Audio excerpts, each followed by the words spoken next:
This week on CPTV, the CPHS Student Council hosts its annual dance marathon, the long-awaited Crown Theater has been purchased and is being revamped, and the tennis team hosted Lowell at home Monday night. CPTV is up next.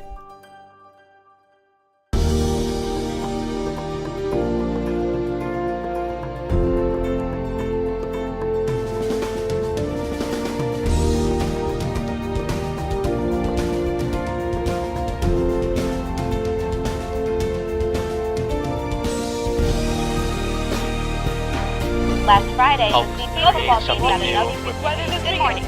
This weekend, CPTV. Welcome to CPTV. Hi, I'm Ashley Reed. And I'm Ben Land. Welcome to CPTV. Kirsten Robertson will have your 5-day weather forecast, and Ellie Lockhart will bring us CP sports highlights. Here's what's happening at Crown Point High School. The 2018 yearbook, In Reality, will be distributed May 22nd and May 23rd during all lunches in the main entrance.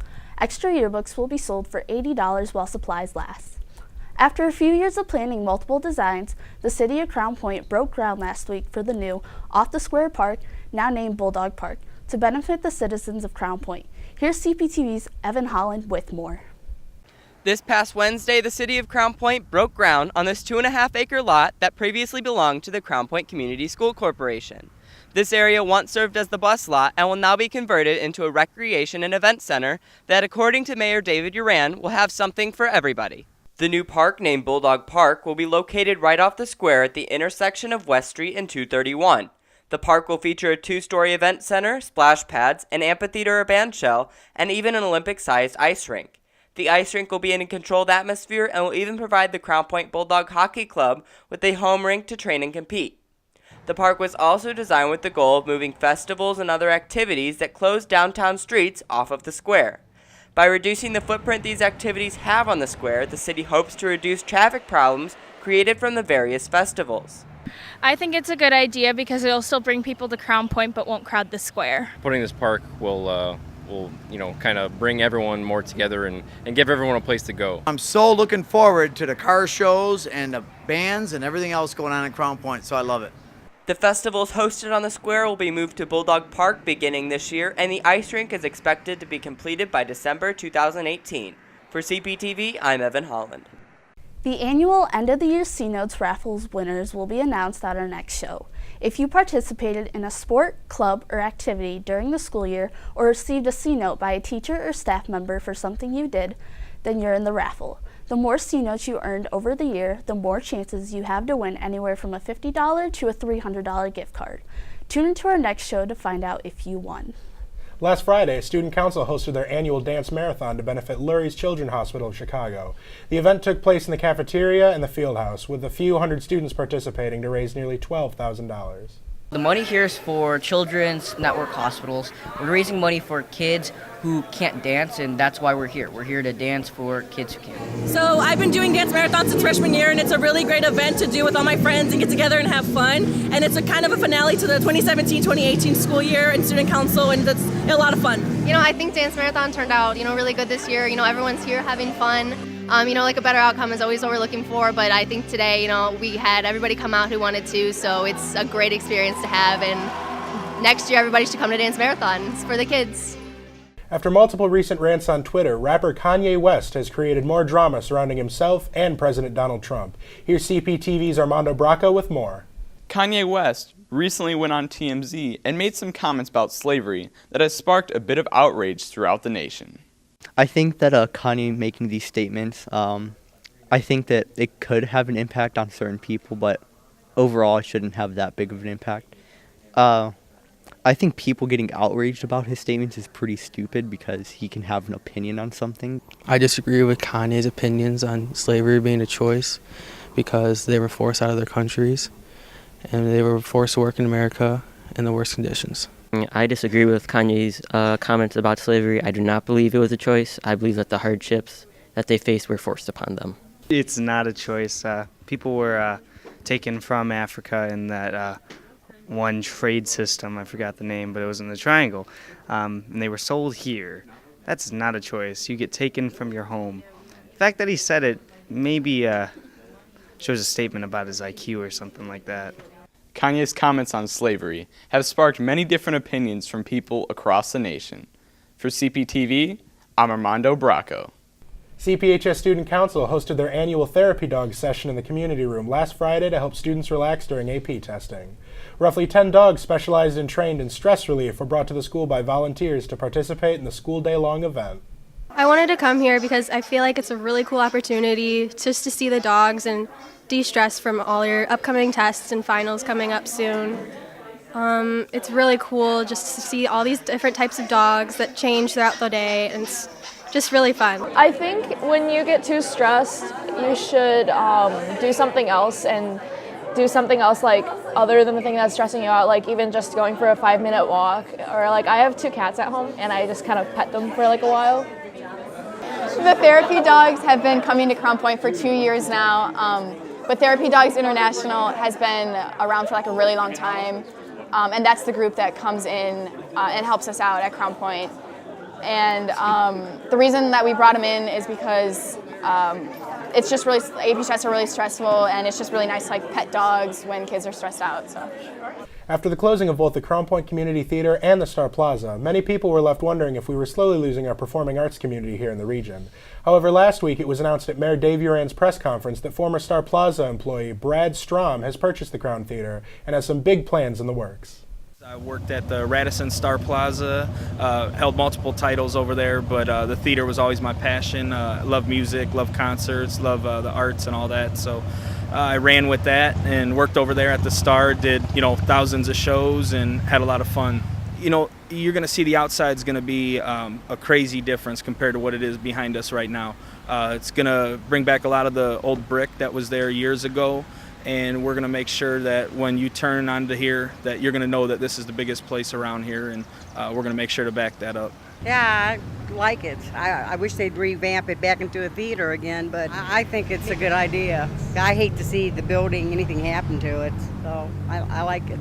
I used to go there when I was a child, but there's not really a lot of things to do around Crown Point area right now, so I think it's going to be really cool just to see all the new events and stuff. I think it's awesome. It's been closed for a little while now. I've been there personally before when it was open, but I think revamping it will add a new vibe to the square and create more of a community and some tourism and everything. It'll definitely attract some new people.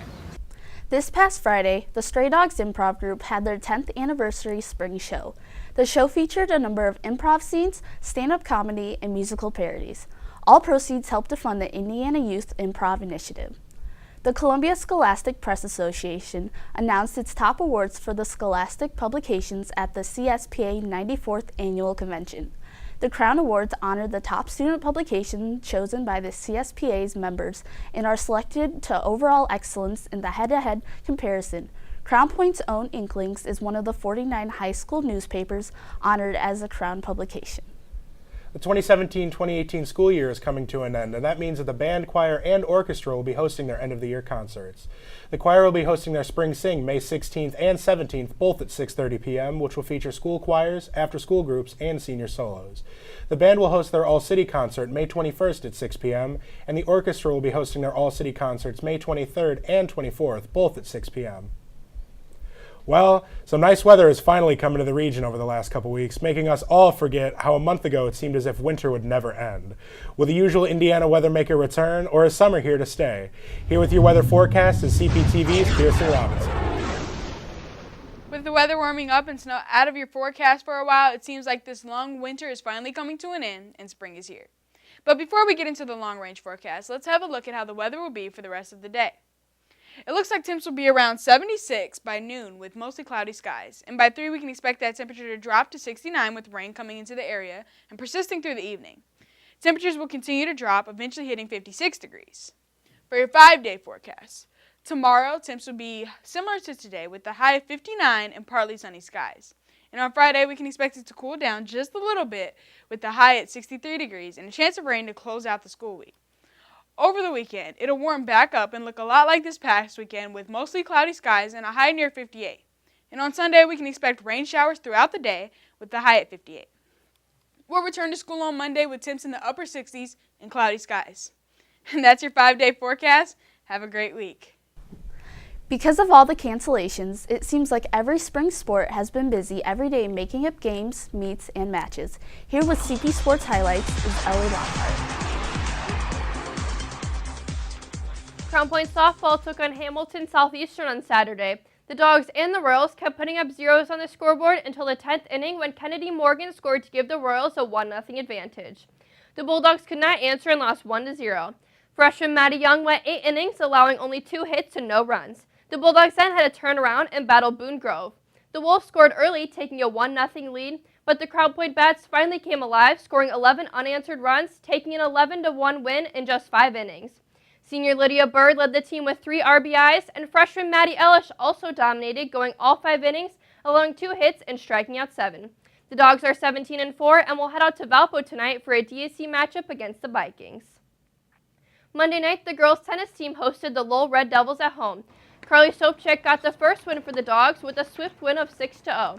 The rest of the girls then went on to almost completely shut out Lowell of getting any games off the Lady Bulldogs. The girls swept Lowell with a team score of 5-0. Saturday, the baseball team played as the underdog as they took on the #1 team in the state, the Andrean 59ers. Senior Ryan Bolda started on the mound for the Dogs, allowing 1 run to cross in the top of the first, which was quickly answered when senior Jake DeFries hit a leadoff home run to start the Dogs scoring. That wouldn't be it for the Dogs as they played 3 runs in the bottom of the third. The team ended up taking the game 4-1, improving their record to 13-6 overall and 6-4 in DAC play. Bolda was solid on the mound again, throwing his 3rd complete game of the year, during which he only surrendered 4 hits and 1 run while striking out 9 batters. Collecting hits for the Dogs were seniors Jake DeFries and Ben Frederick and juniors Josh Lindeman and Alex Rich. Dogs are home tonight against DAC opponent Maryville at 4:30. And that's it for sports. CPTV was recently awarded first place at the Midwest Media Educators Association Festival. This was CPTV Media's 2nd honor of the year, first winning Best in State and now winning Best in the Midwest. Junior Nick Morgan won 2nd place in the cinematography and documentary categories. Senior Hannah Ragsdale took 2nd place in the natural audio news package category. On our last show, we announced a contest in which we were giving away 2 free Taylor Swift concert tickets to students who submitted a video via social media of themselves singing along to a Taylor Swift song. Congratulations to Micah Finfrock with the winning submission. You can expect many more of these giveaways next year as CPTV launches its radio station, DOG. That's all for today's show. We've got 1 more remaining for the 2017-18 school year, so if you're in a club, on a team, or participating in some type of extracurricular activity and would like us to promote your event, let us know on our website. Remember, you can also view all of our past episodes at cptvmedia.com. You can also follow us on Twitter at CPTV Media or Instagram, Snapchat, and Facebook at CPTV News. For Kirsten Robinson, Ellie Lockhart, and all of us here at CPTV, I'm Ben Lamb. And I'm Ashley Reed. We'll see you soon. Take care.